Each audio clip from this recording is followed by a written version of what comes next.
So we saw that TSPC flip-flop can be implemented by cascading a negative latch followed by a positive latch. So a negative latch looks like this.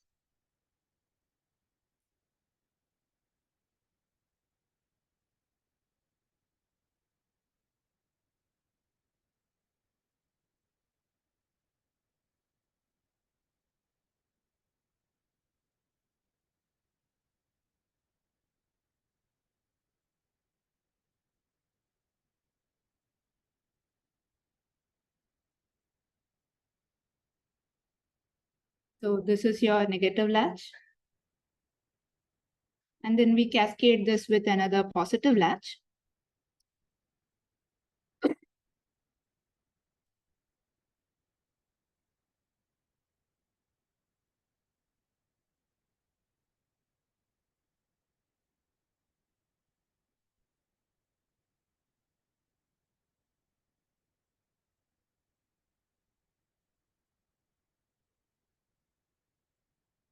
So why is this called as a TSPC flip-flop?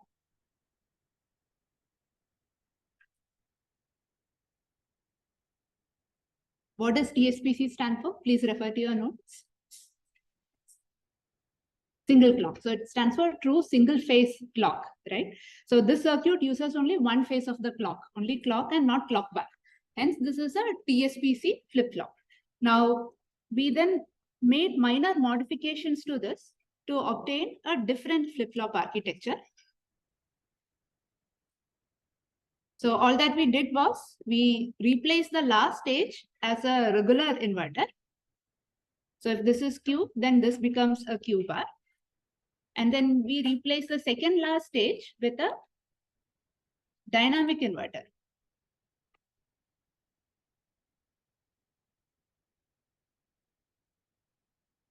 So this is clock.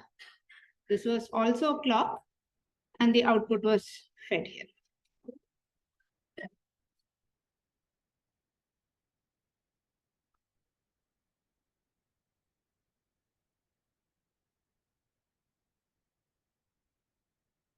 Right.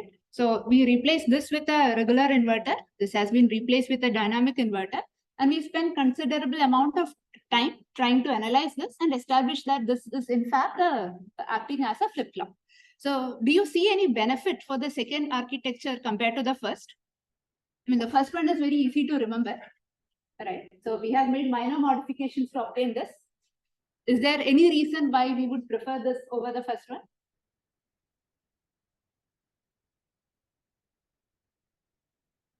What is the first benefit that you can see?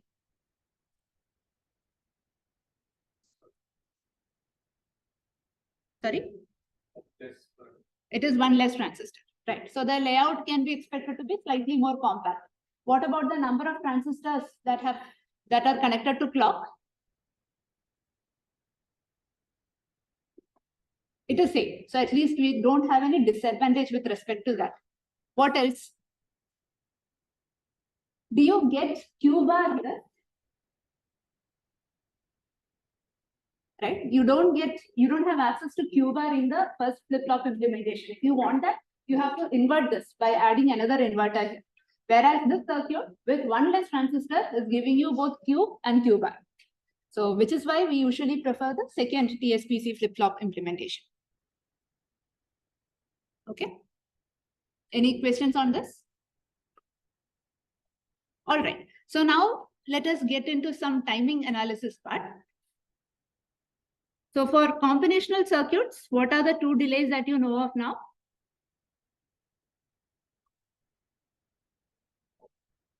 Right. So you have the propagation delay and the contamination delay. Now for sequential circuits, whether they are implemented as dynamic circuits or static circuits, it has a setup time, a hold time. Then there is clock to Q delay. So you have the clock to Q propagation delay and the clock to Q contamination delay, right? So we have seen each of these circuits separately. Now let's put everything together and see how this timing is going to play out. So let's say I take a flip-flop.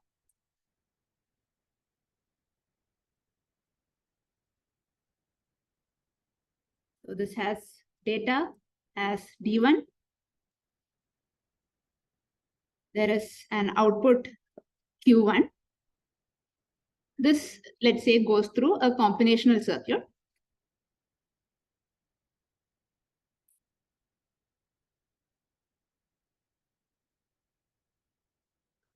The output is the data to the second flop. And your final output is Q2. Both of them have the same clock signal connected.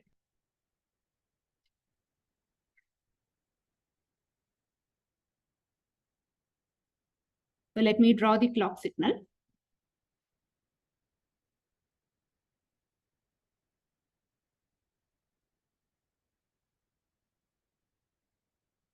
So the first flip-flop here, this is launching some data. Therefore, this is called as your launch flip-flop. And the second flip-flop is capturing the data. So we call this as the capture flip-flop. So this is your launch flip-flop. This is your capture flip-flop. Right? Now, let's say I look at how the D1 is varied.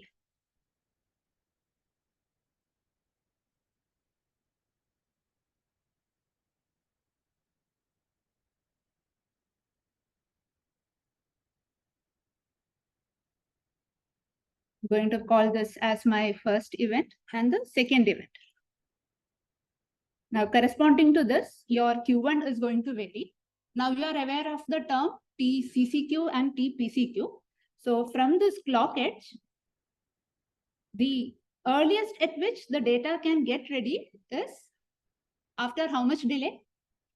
TCCQ. So, let me mark both TCCQ and TPCQ in the same plot. So, this is the earliest when your data can be ready.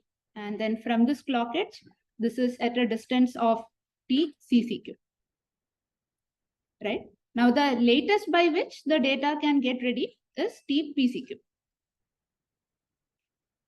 So, again, from the same edge, I mark TPCQ.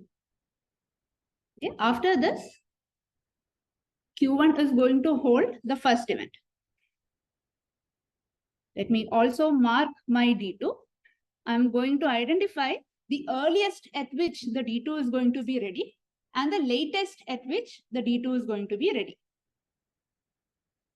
So corresponding to the change in Q1, so we have to look at when Q1 is changing and corresponding to that, when my D2 can be ready. So the earliest time at which D2 can be ready will correspond to earliest time at which Q1 is ready plus the smallest combinational delay. So from the TCCQ point, this will be some TCD delay later. Okay, so far clear? What should be the next point I mark? So I want an answer from the last two rows there. You can discuss and then tell.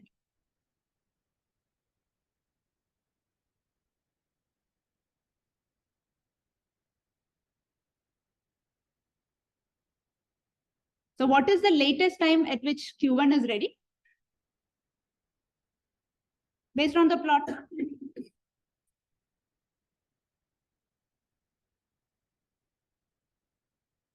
Feel free to discuss and then answer.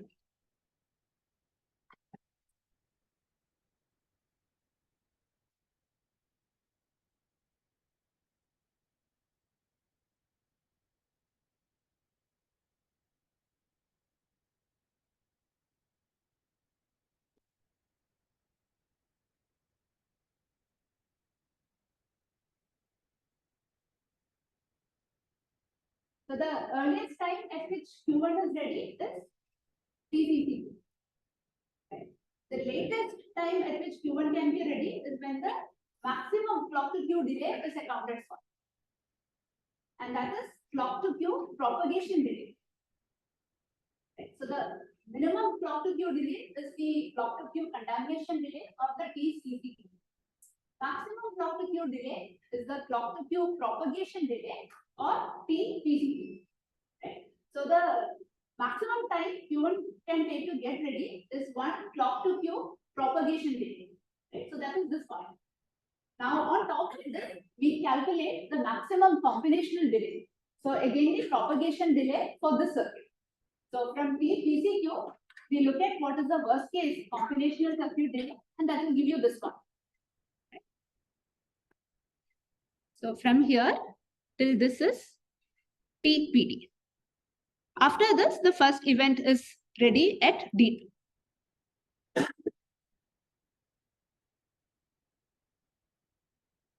Okay. So now let us look at the capture flip-flop. So the capture flip-flop gets the clock edge at this point.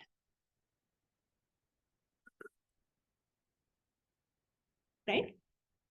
And we know that for this flip-flop to capture the data correctly, the data has to be set up one setup time before the clock edge. Correct? So is the data set up now according to the figures I have drawn? Yes, right? The data has been set up here and our constraint is somewhere here.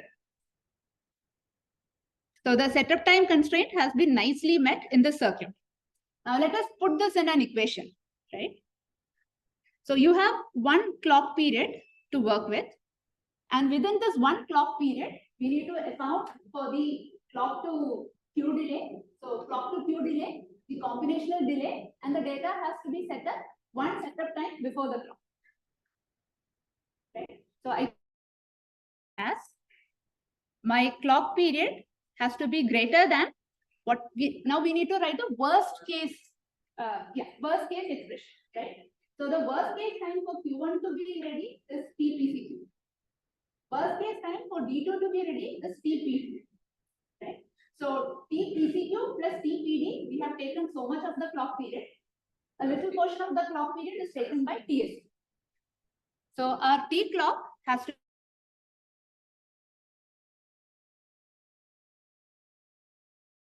PD plus TSU. Is this clear?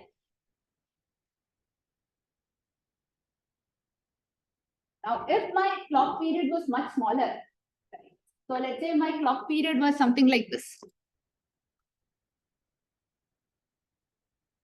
right? And then I would look at a setup time somewhere here. Now, corresponding to this, you can see that the data has not yet settled. Then, in the worst case, right? Then I could have a setup time violation. But if my clock period is larger, then I can accommodate the clock to Q propagation delay, the propagation delay of the combinational logic, and still have the data ready before the setup time. So any questions on this?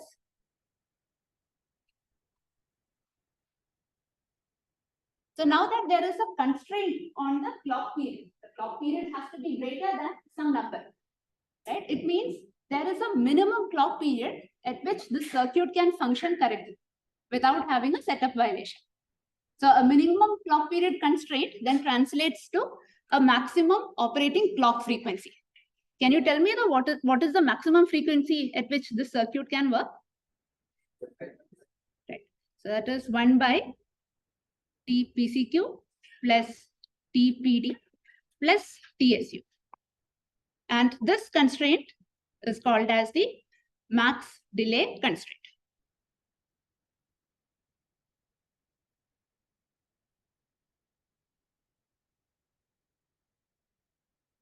Any questions on this?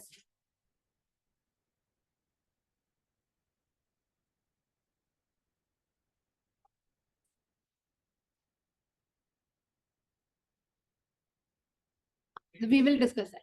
Right? We'll discuss it in a minute. So any other questions? You're talking about a shift in this clock edge, right? We'll discuss it in a minute. Okay. So now for this capture flip-flop, setup time is met. We also have to check for the hold time. So let us do that. Now, at the next clock edge, Q1 has to capture the second event, right? So it will take some TCCQ time to settle. This is the earliest when the data can be ready. And the latest when the data can be ready is a TPCQ time later. So corresponding to this, your D2 will take some time to settle. And this corresponds to, again, a TCD. And this is the TPD. And after this, you have the second event in both the locations. Now for the capture flip-flop, we should hold the data steady for a T hold time after the H. So is your D2 steady during the T hold according to what I have drawn? Is it steady? Still changing, right? So the hold constraint has been violated in the way I have drawn this. But can you tell me what is the expression that I should try and meet? So you have the T hold here. The data shouldn't change during this period, which means this transition should happen after the blue line. Right? This transition should have happened after the blue line. So what is the constraint? T? Is it TPCD? So TCD should be? Okay. So TCCQ plus TCD, the sum of these two should be greater than T hold. So even if you say TCD should be greater than T hold, you would still get the right result. You would still be able to meet the hold constraint. But the actual constraint is TCCQ plus. You should not worry about that. Okay. So you are saying if TCD is greater than T hold, condition is still met, right? But you are not utilizing the fact that there is a TCCQ also present. So you might be over designing. So the correct full expression is your T hold has to be greater than TCCQ plus TCD. T hold has to be less than, correct. So TCCQ plus TCD, this should be greater than T. And this is called as the minimum delay constraint.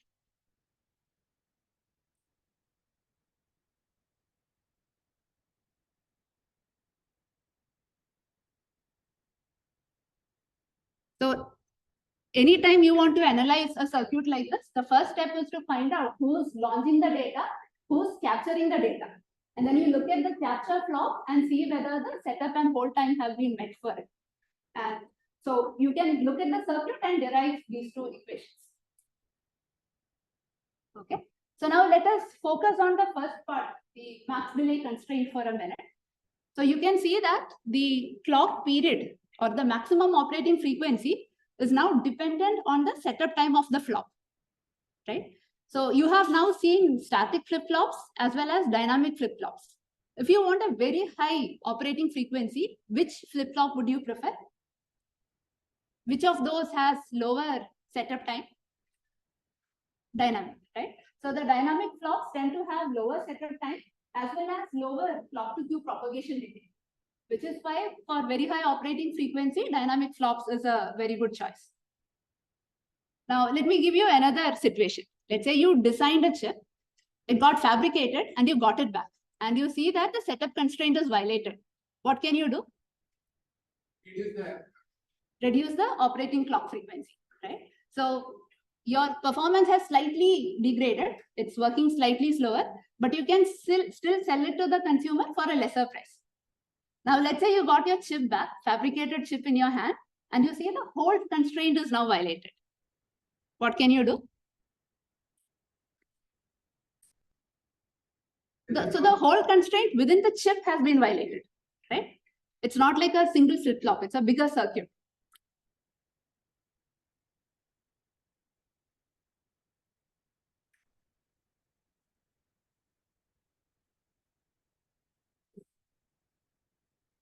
So chip is fabricated.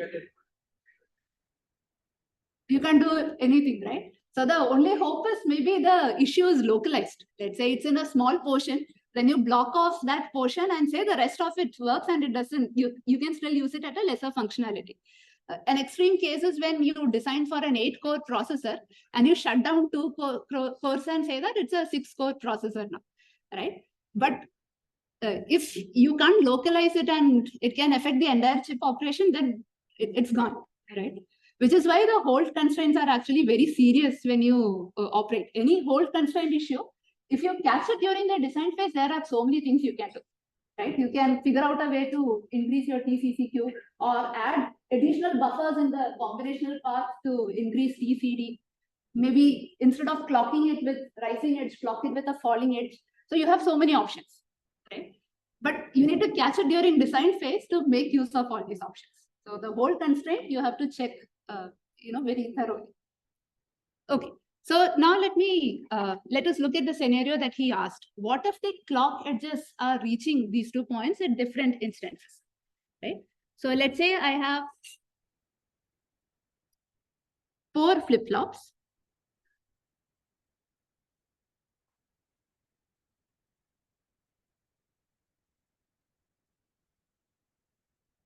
And I want to route the clock to all of them. And let's say I have my clock available here. How should I connect the clock signal to these flops?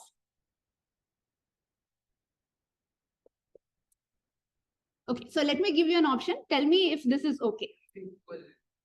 With equal length, but I'll get to that. Let's say, what if I do like this? Is there a problem? What is the problem? So what? Right. So every time you draw a line, in practice, it is going to be a metal line, which will have its own parasitics R and C. So a longer line will have longer delay. Now, if I draw like this, these 2 lines will have smaller delay than these 2. Right? So this is not a very good option. What else can I do? Add buffers on the shorter path. So if I add buffers on the shorter path, then it's an intense process of making sure that the buffer delay matches the longer path delay, right? Is there a way in which I can start with a symmetric network to begin with? We have a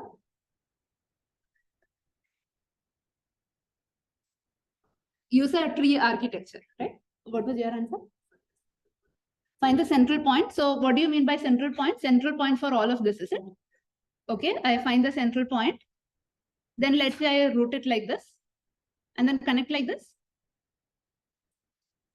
So even here, the length here is going to be smaller than the length here, right? But you are in the right direction. So what I would do is, assuming the flops have been placed at equidistance, I'll find a center point between these 2, right? And I'll connect it like this.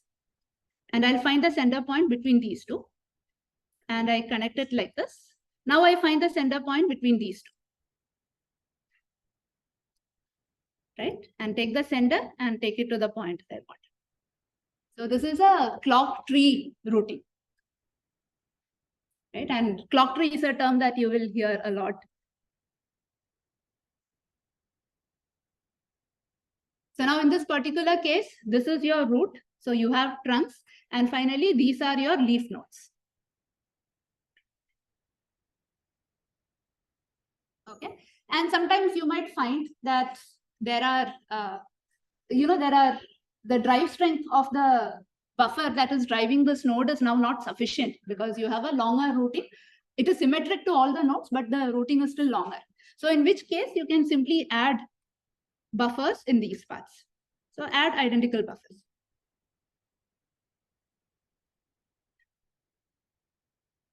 Right?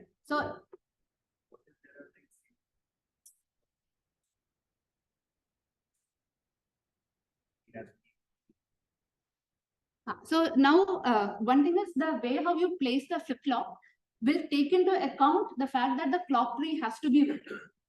So they are not randomly placed. And then the other part is there are actually different tree architectures that you can use. For example, if the flops were arranged like this, right, you will bring it to the center point here and then use a H routing.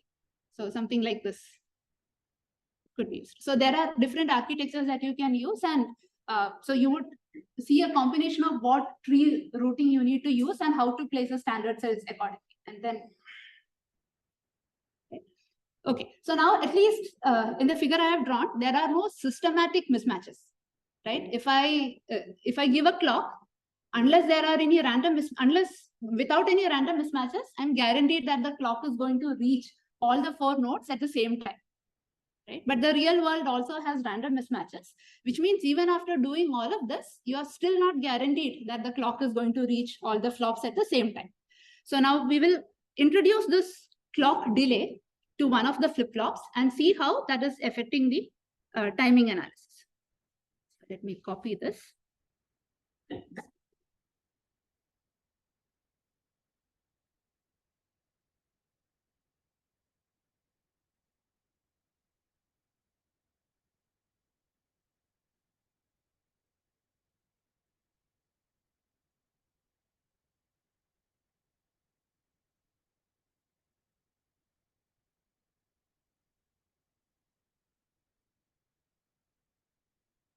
So I'm going to call this node as clock 1, and this is clock 2, the clock to the second flop.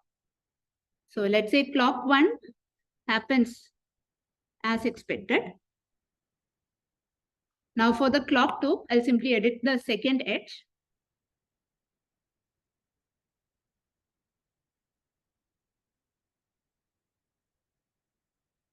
There are 2 possibilities. Maybe the edge is occurring earlier, right? Or the edge is occurring later. If it is random, then we really don't know whether it is occurring earlier or later, right? So then we will have some, idea about what is this skew going to be, like by how much is it going to get shifted.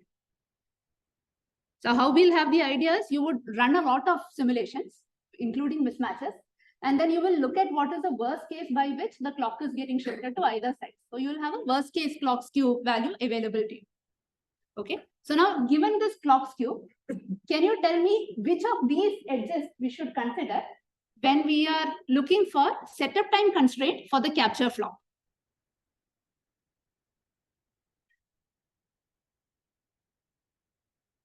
So is it the pink one or the green?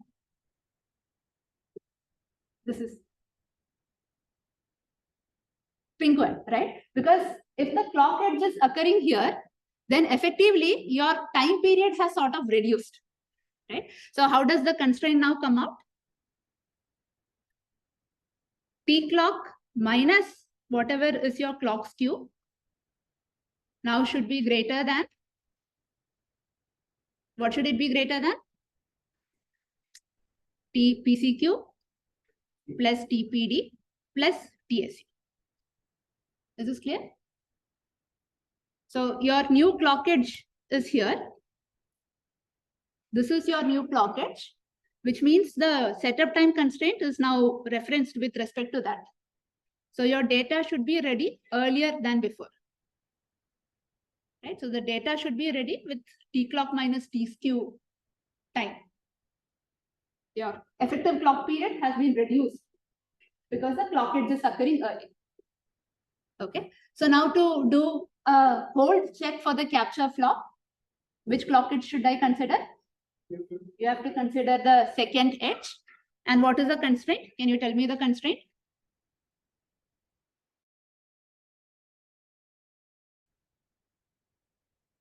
So the original constraint was TCQ plus TCD had to be greater than T hold, right? Now the edge has shifted here and your new T hold is with respect to this edge. So your data should get ready after this point.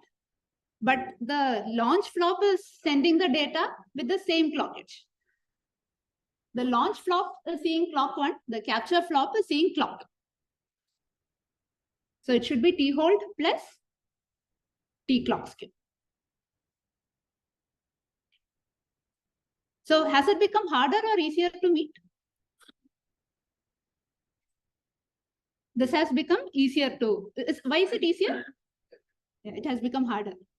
So the constraint is LHS has to be greater than RHS. And now we have increased our RHS, which will make it harder to meet. So what we are designing? So this is T hold is given to you. It is, once you design a flop, T hold is fixed.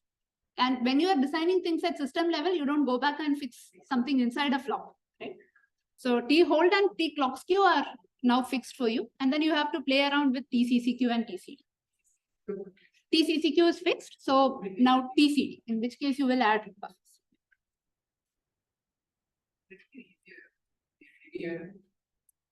Not make it smaller, I have to make it bigger than some.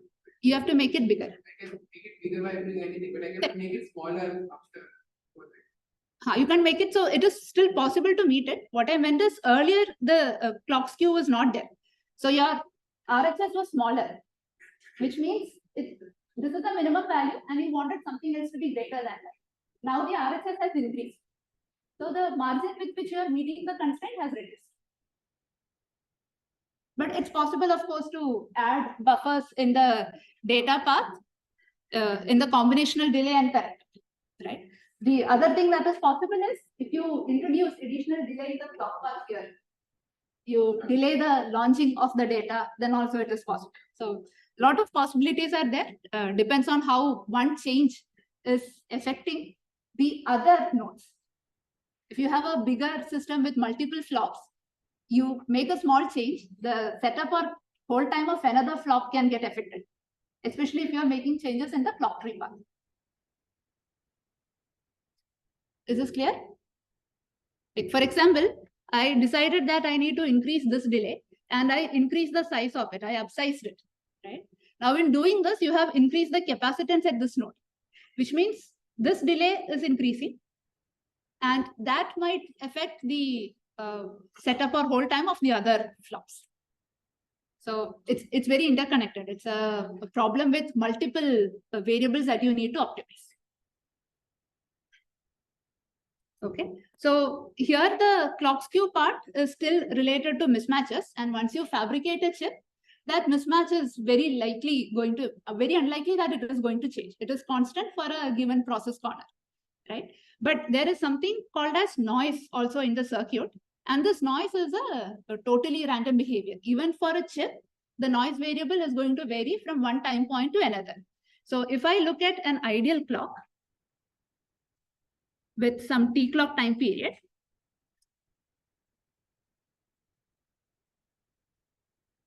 let's assume that originally this was some T clock. Then the second period will also be the same value T clock. But now in the presence of noise, these edges are going to shift around their ideal position.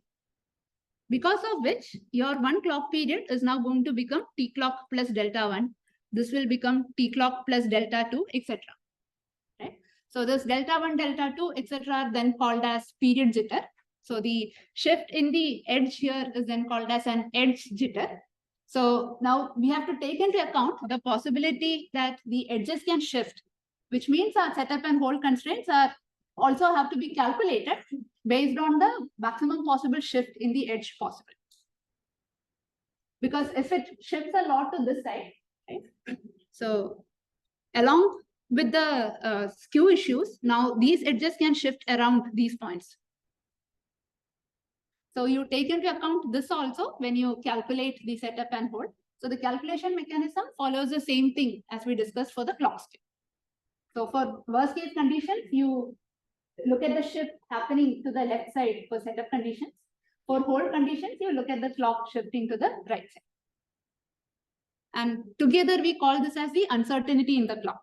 So you figure out what is the uncertainty in the clock, the maximum values that we need to simulate for.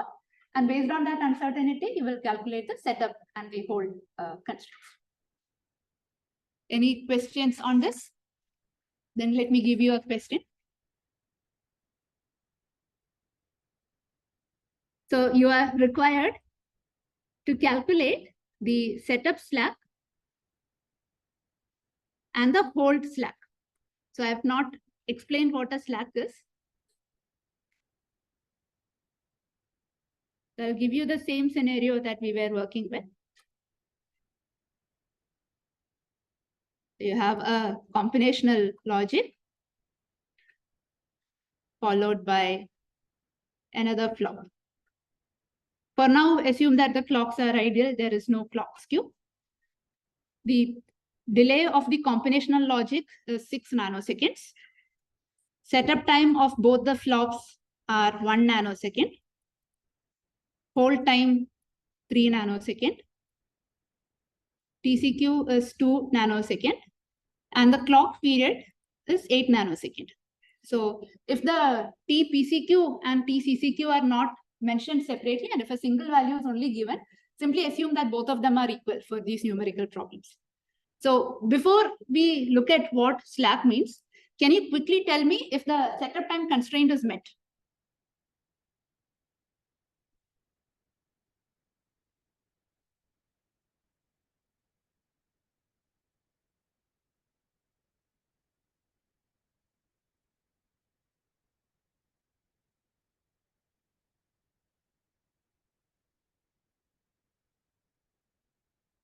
It is not met, right? So by how much is it not met? 1 nanosecond, right? So let's do. So this is, what is the condition that you have to check? T clock has to be greater than TCQ, so the clock to Q delay, plus the propagation delay of the combinational logic, plus TSU. So T clock is 8 nanoseconds. This is 2, TCD is 6, TSU is 1. So this is 9 nanoseconds.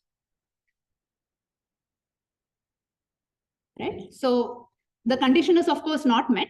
So now let me simply rewrite this in a different manner, right? So T clock minus TCQ plus TCD plus TSU should be greater than or equal to 0. And the value you get here, right? If I solve this and if this is a positive value, then it means that the setup time has been met. And that value will tell us the margin by which it has been met. And that is called as setup slack. So this is your setup slack. Now, in this particular case, the setup slack is equal to -1 nanosecond. So if the slack is positive, it means that the setup time constraint has been met. A negative slack tells you that the constraint has not been met. So can you quickly do the calculation for hold?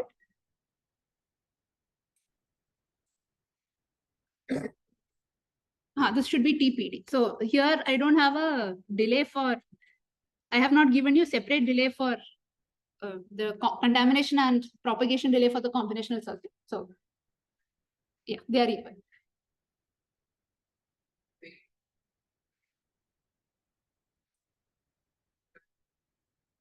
How much is that? So is the whole slack met? Others?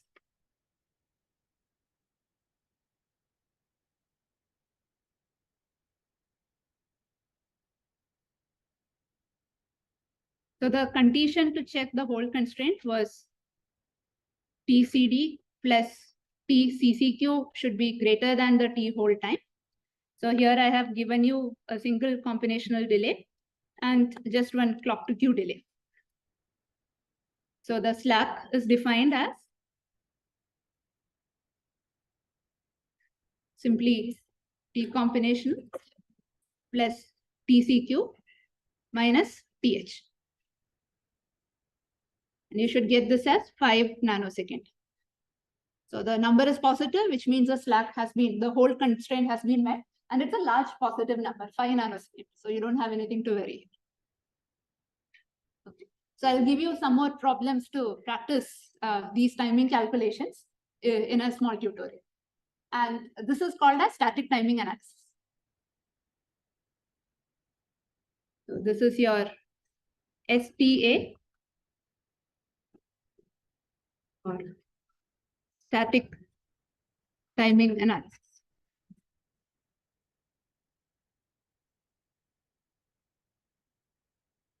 Any further questions on this portion? Good. Now, let me show you another circuit. Let's consider a bigger circuit now. A, B, Let's say I take the output of both and pass it to an adder. This output goes through a block which simply take the absolute value. So this is giving you a plus b, the magnitude of it. And we follow this with a log function. And then I give this to another flop. So the output here is log of a plus b. Okay. Let's assume that all of them are seeing the same clock signal. No clock skew, no uncertainty, etc. Can you tell me what is the minimum time period with which this can operate? So you can assume that the entire combinational circuit has some delay given by T-comp.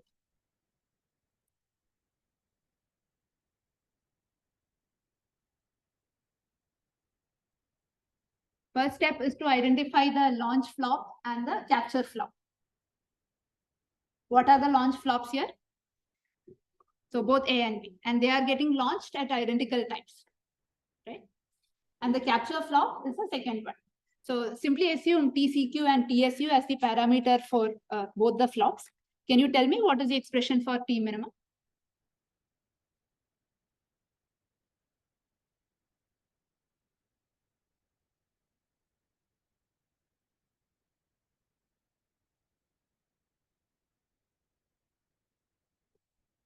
So I'll start from the launch side, right? So first you have a TCQ plus TComp plus TSU. This is clear for everyone? Okay. So now let's say the delay of the first block was TPD1.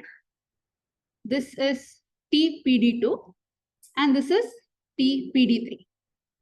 Now during this entire clock period, your adder is active for the initial TPD1 duration, right? After that, it is simply holding the data. It is not doing any operation because the inputs are not changing.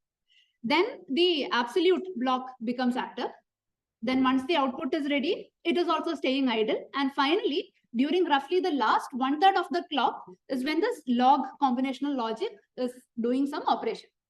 So if I assume TPD1, TPD2, and TPD3 to be roughly identical, then each of these modules are actually needed only for 1/3 of a clock period, right? And why is that happening? That is because we are taking some data here, doing a lot of operations, and then sampling. Now, can you imagine a case where in a car assembly line, you take the first car, right? Finish everything on it, make it ready for delivery, then start on the second car from scratch. You don't do that. You pipeline the processes, right? When some process is being happening to a car, something else is being done to a previous car or the next car. So we use the same principle here. We are going to pipeline these operations. And to do that, we simply add one flop here and another flop here. Okay. So now can you tell me what is the minimum time period with which this circuit can operate?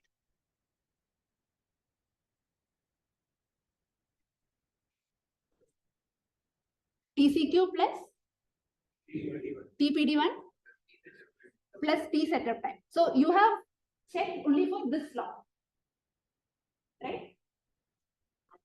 Is that sufficient?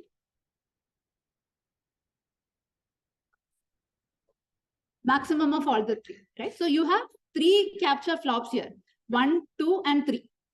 So you will have to check what is the minimum time period with which all 3 of these operations can work. So you first launch something from here, capture it here, and find out the minimum clock period required here. Then launch from here, capture it here, find out the minimum time period required here. Repeat the same process for the last case also. Whichever is the highest among the 3, that has to be your clock period. Else you will have a violation in one of the paths. Is that clear? Yeah. So I will simply write it as one step. So T min is equal to TCQ plus the maximum value of TPD1 TPD2, TPD3 plus TSU. Is this clear? Or you can write it as 3 separate expressions and take the max of it. And this process, of course, we have to call it something fancy. What should we call this as? Pipelining.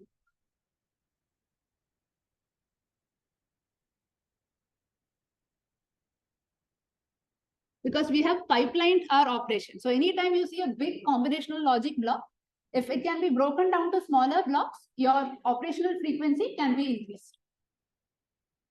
So now let me show you how the operations are going to look like in jitter. So let's say we look at the clock period.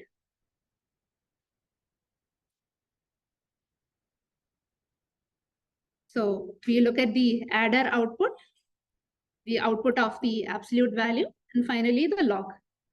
So in the first clock period, this is going to do A1 plus B1.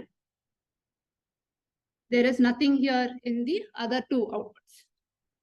Second clock period, adder is dealing with the second set of inputs. Your absolute value will take the first set and operate on this. Nothing here yet. Third clock period, this is going to work with A3 plus B3. A2 plus B2 comes here. And finally, log of A1 plus B1 comes here. Let's write one more. So this is A4 plus B4. This is A3 plus B3. And then this is log of A2 plus B2. So once the input value has entered on this side, previously, how many clock cycles did we take for it to come to the output? Previously, before we pipelined the system, it was 1 clock cycle. Now, 3 clock cycles. So this is called as the latency. Basically, once the input has entered the system, how long before it reaches the output? Previously, it was 1 clock cycle. Now we take 3 times T clock, but our T clock is smaller, right? So it is not really bad. What about the throughput? This is the rate at which the output is appearing. So earlier the output, earlier and now the output is appearing roughly once in a clock period, right? But our clock period is now much smaller. Therefore, the throughput has increased. Okay. Is it clear? Throughput is still 1 T clock, but now the thing is our T clock is the new T clock, which is a smaller number compared to earlier.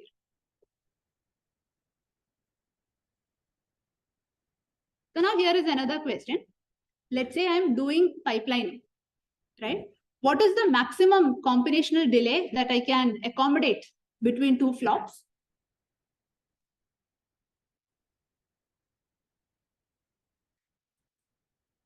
So whatever is your T clock minus TCQ plus TSU.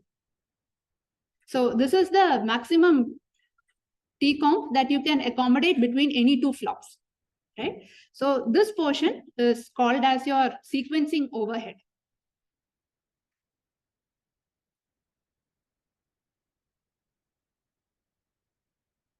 Because this TCQ plus TSU is an additional overhead that you are paying every time you are trying to split a combinational logic into 2.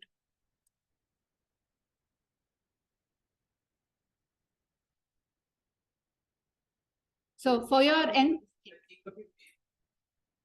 so you can reduce the T clock, but eventually you will hit a bottleneck because this TCQ plus TSU will become equal to the combinational delay that you are trying to put into. So your T clock you can reduce as you are reducing your, as you are pipelining it more. So now for your end semester, the portions up to this are included. From beginning till this, but you are allowed 1 cheat sheet. So you can bring 1 A4 size sheet, write anything you want. It has to be handwritten. Printed and photocopied sheets would be taken away by the TS. And your name and roll number should be written on the top right corner on both the sides. Okay, so I'll stop the recording here.